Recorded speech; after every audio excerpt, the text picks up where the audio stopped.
Welcome to జై news. కంటి ఆపరేషన్లు చేయించుకున్న వారికి మరోసారి పరీక్షలు. మరిగూడ మండలంలో కంటి ఆపరేషన్లు చేయించుకున్న 171 మందికి సెకండ్ రివ్యూ.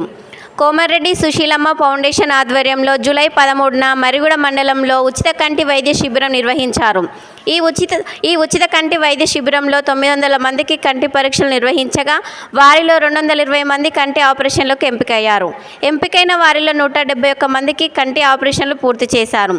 కంటి ఆపరేషన్లు పూర్తయిన వారికి కన్ను పనితీరు ఎలా ఉందనే దానిపై ఈరోజు మరిగూడ మండలంలో డాక్టర్లు మరోసారి కళ్లను పరీక్షించారు.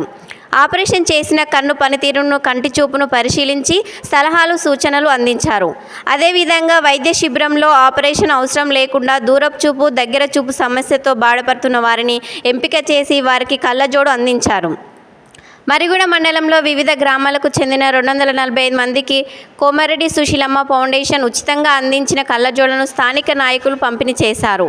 రాజగోపాల్ రెడ్డి దయ వల్ల ఉచితంగా అందించిన కళ్ళజోడు పెట్టుకొని పేపర్ క్లియర్గా చదువుతున్నామని, రాజగోపాల్ రెడ్డి గారు 4 కాలాల పాటు చల్లగా బతకాలని ఆశీర్వదించారు. దూరపు చూపు, దగ్గర చూపుతో బాధపడుతున్న వ్యక్తులు రాజగోపాల్ నీకేమన్నా 100 రూపాయలు ఖర్చు వచ్చిందా? ఒక్క రూపాయి కూడా సార్ మరి ఎంత ఎంత ఎంత ఇబ్బంది లేకుండా నీకు రూపాయి ఖర్చు లేకుండా తీసుకుపోయి మంచి పని చేసింది. ఏ ఊరు మీది? రావిడిపల్లి. ఏ ప్రాబ్లం వచ్చింది నీకు? ఇక్కడికి వచ్చినావు? ఎప్పుడు చేపించినావు? మరి చూపించినావు?